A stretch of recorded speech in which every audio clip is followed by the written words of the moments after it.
All right, so let's look at example 10-1 for column capacity. And this is going to be a pretty direct basic column here. Let me get, just trying to do some shapes. If I do a pin column, and then it's going to be a rectangular column. Let's do an axis this way, an axis that way, and then pull it off of the shapes so that it's not going crazy here. All right, so pin. Now, obviously it's not pin, but that's a good conservative assumption.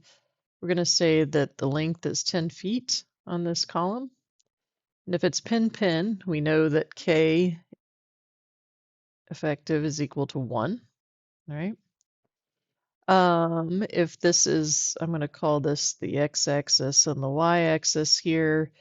This direction is 7.25 inches, and this direction is 3.5 inches. So these are the actual dimensions of the section. It's a 4x8. That was for large, so 4x8. Those are the actual dimensions. Number 1 column. And we're actually going to use what's the allowable axial load, but let's use this as snow instead of live because that's how this problem, I actually worked it out. Okay, so it's going to be dead load plus snow load. And I think we realize that the strong axis bending is the x-axis, right? And the weak axis is the y-axis. So it's the y-axis this is going to control. But let's go ahead and go through the process of calculating the L over D values, because we're going to look at those slenderness ratios to decide which controls. All right, so column, axial load only. Go ahead and solve this one. Okay, so L effective over D is the slenderness ratio, and we know that L effective is equal to K effective times actual L, and in this case it's K of 1. 10 feet is the actual L, so I've got 10 feet or 120 inches. So we need to match units. So x-axis, you could call it 1 or x or whatever you want to call it. If we call x-axis is the 1 version, so x-axis, you can call it LEX or LE1 over D1, and I'm going to get the 120 inches. And that's the depth of 7.25. That's the strong direction, so I get 16.1. Right? And if in the y direction, I'm going to have LE2 or LEY over D2. It's arbitrary what you want to call those.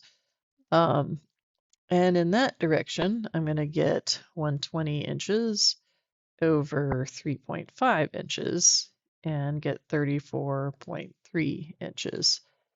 All right, so I know that the larger controls, so this one's going to control, and that's the weak axis.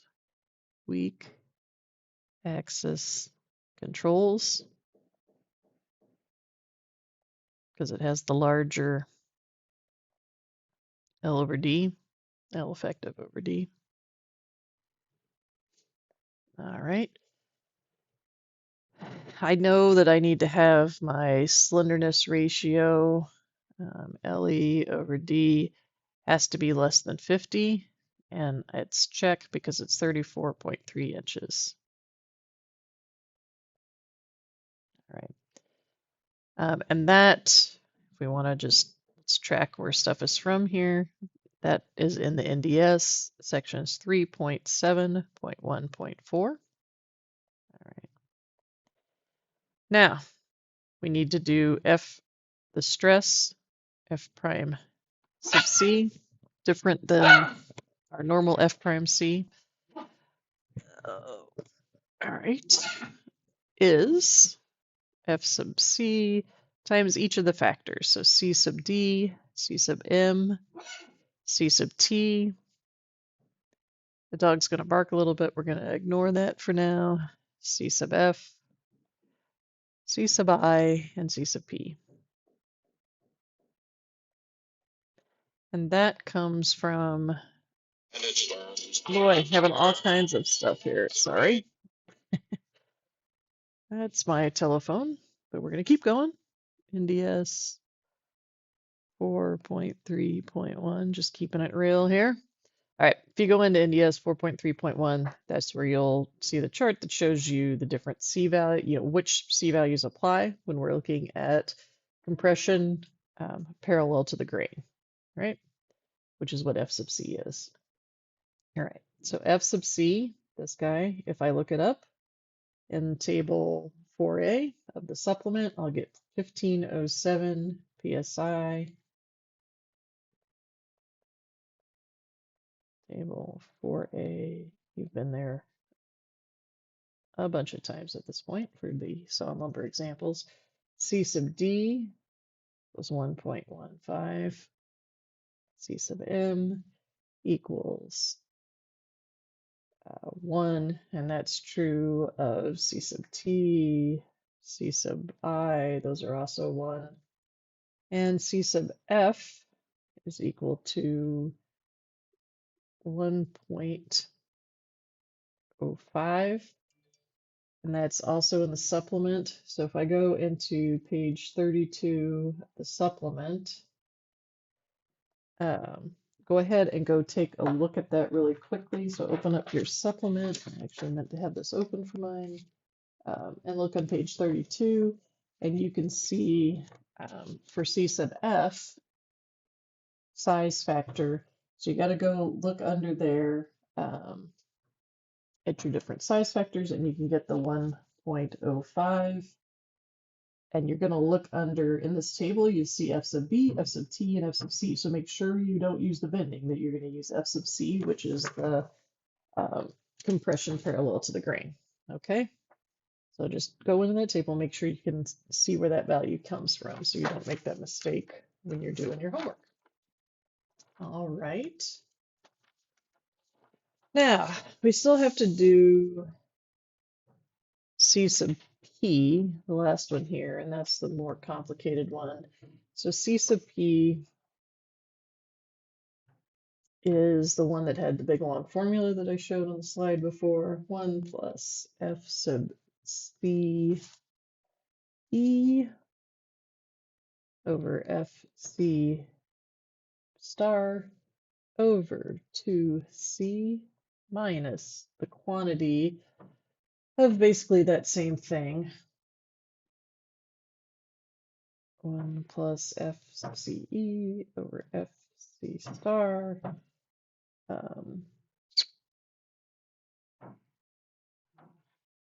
Let's do it this way. Over 2C minus F sub CE over F C prime star over C. Okay, so dogs. So I have siding going on my house, and my littlest dog is very angry. He lives his life angry, and he's very angry about the noises of the siding going on the house, just as an aside. All right, so a lot to write out on that equation, but it's actually not complicated. It's the same terms repeated quite a bit. We know that F sub CE is equal to 0.822 E prime min, right? So that's our modulus over the effective length L sub E over D squared. And in our case, that's going to be 0.822, 620,000. Now, as I work out these examples, go see if you can find the right spots in the supplement and the code. All right, and then the rest of these are factors that we multiply by E to get the E prime min are all 1 divided by 30. So I'm spending less time on the stuff that we've done before, and the factors are one of those things. divided by this effective length, which was 34. The slenderness is 34.3 squared. And let's see.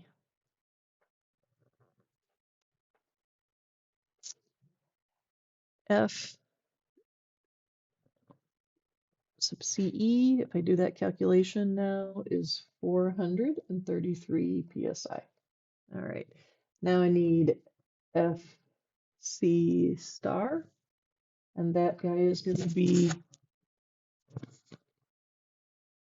1500 times its factors, 1.15, 1, 1, 1.05, 1. Okay, remember, no C sub P in here because that's what we're trying to find. All right, so it's just the F sub C multiplied by I'm sorry, it's not 1500, it's 1507. I was like, what's the problem here? Make sure I've got the right. Did I write that down right?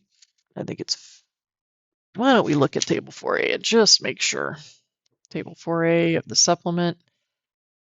Good time for you to pause and go take a look as well. And you go in and look for, that's 1500. I don't know why I wrote 1507 before. Just clean that up a little bit. And luckily you have the ability to fast forward. Okay. So go through here and we get 1811 psi. And now I can do that ratio that keeps showing up over and over. So F sub CE over F sub C star equals 433 over 1811. And that ratio is 0.24, 24%. Okay. For sawn lumber, we said little c is 0.8. So in the lecture that the slides we looked at, I went through that. All right, so now we can calculate the CP. CP is 1 plus 0.24 over 2 times 0.8 minus the quantity square root of 1 plus 0.24.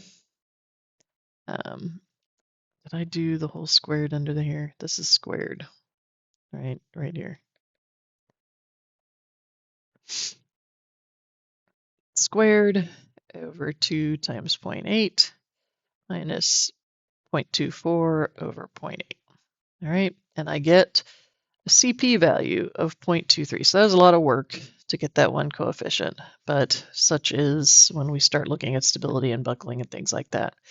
All right, so now I can go in and actually calculate my F sub C prime, 1500 psi times 1.15 times 1 times 1, 1.05 times CP of 0.23, 1, and I get 417 psi.